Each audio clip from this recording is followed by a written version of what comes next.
Now, it's a term that you've probably heard before, core strength, core exercises, but you're probably wondering, well, what is that? What is the core?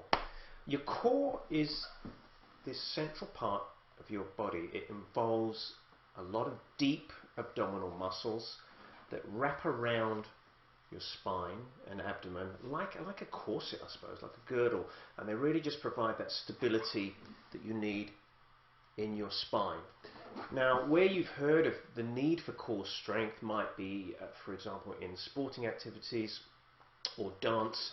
So if I'm moving my arms and legs in very dynamic movements away from my spine, I'm going to need a very strong core to allow me to do that. Ballet dancers are the most extreme example of that. If I need to lift my leg from the floor right above my head, I'm going to need a very strong core stability on my spine to allow me to do that. So as I say, the core is about stabilizing the lower part of your back. And what it does, if you're able to provide a strong core with those deep abdominal muscles, what it does is it supports the muscles that are supporting your back. If you don't have a strong core, you're just relying on those muscles of your lower back to help keep your spine stable. By providing the core strength and engaging these muscles at the front, you actually give them a little bit more support, just like if you had a girdle or a weightlifter's belt. And what I'm going to show you are some exercises that can help you do that. So the activity I'm going to show you first of all is something that you can do when you're sat at your desk, sat in your car, maybe when you're stopped at traffic lights or something like that. And it just engages those deep abdominal muscles. We're not talking about your six-pack up front here. We're talking about these deep abdominal muscles, obliques, transverse, internal, external obliques that are deep inside your abdomen, and they are flat muscles. Okay, so what we're going to do to start off with is, if you locate your belly button, and imagine you've got, like an old-fashioned action man, you've got a piece of string that runs through your belly button and out your back. Okay, and I want you to imagine that you are going to pull that string in nice and tight, okay, sucking your belly button in, and just hold that. Continue to breathe. It should feel quite tight, but continue to breathe, and hold it for about 10 seconds. Then pull it in tighter. Imagine someone's really drawing that string in. It will feel a little bit uncomfortable, but keep that hold. And again, pull it in even tighter.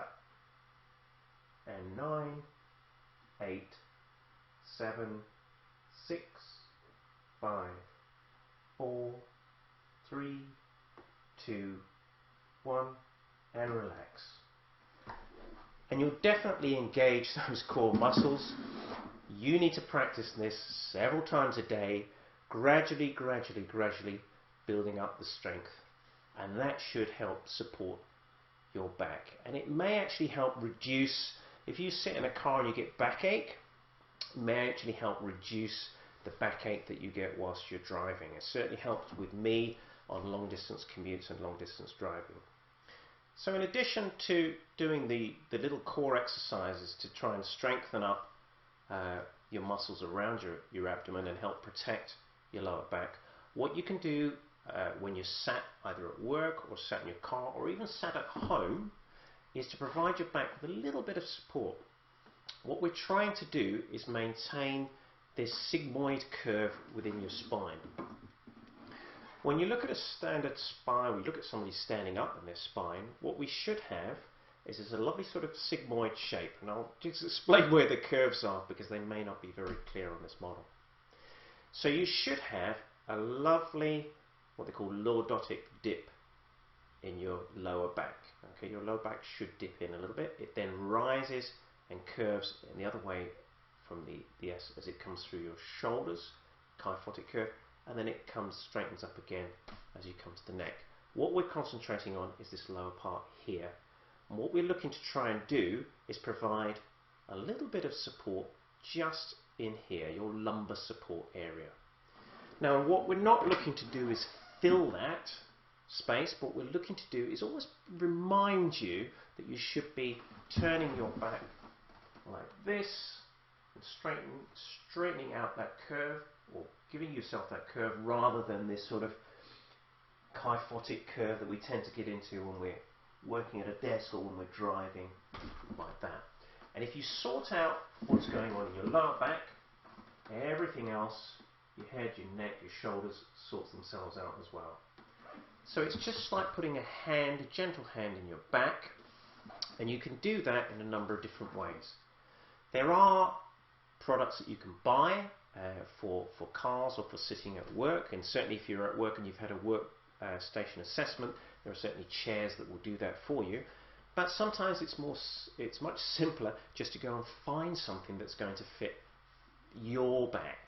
That could be just a rolled up jumper, or a piece of cloth, or a blanket, or even chopped piece of blanket, and then keep moving it in there and testing it out just to see whether it's going to work for you. But that should help, again, support your back, especially if you're doing a lot of commuting or going to be sat driving a desk for a long period of time. Concentrate on the core. It's a classic BSR activity called tummy tucks. So sometimes if you see that on their card, tummy tucks, this is what we're talking about. Now what tummy tucks does, and we've already shown you one core exercise where you were seated, is it switches on your core muscles, the core abdominal muscles here. Once they're switched on, they can then help support the muscles of your back. So what tends to happen first thing in the morning is we're lying down like this, we suddenly decide to get up we go, and we're putting all the strain on the muscles of our back. That twinges, it squeezes down on those nerves, and if you've got a delicate back or a recent back injury, that can be very, very painful. So what I'm going to show you now is just this tummy tuck exercise that helps develop that core strength. So we do it whilst you're in bed, before you get up. So before you get up and roll out of bed, what you would do is you're going to first of all locate where these muscles are. And then their lower abdomen, so below your belly button, and you just want to be feeling your abdomen just below your belly button and above what we call the pubic bone. Okay, but just below your belly button, a couple of inches just below your belly button. Nice and relaxed. And all you're going to do is just tense those muscles, and you should feel them tense. You should feel the resistance come onto your hand as you just tense those muscles. And if you count out loud, 3, 4, 5, 6, 7, 8, 9, 10, it means you're still breathing. So you shouldn't be doing this exercise holding your breath. 7, 8, 9, 10, 11, 12, 13. And the idea is you keep going until you get to about 100. Now some people will build up to 200, that's fine, but just keep gently increasing. It may seem a really innocuous activity. It's not like doing massive sit-ups or crunches or anything like that. But the idea is we're not working these big, what we call rectus abdominis muscles. We're working the deeper core strength and stability muscles. Very, very small movements. Big, flat muscles. So it will seem a little bit inconsequential, but over time you will build up that strength that provides you with that strong girdle that can help support your spine and reduce the amount of pain that you get in your back.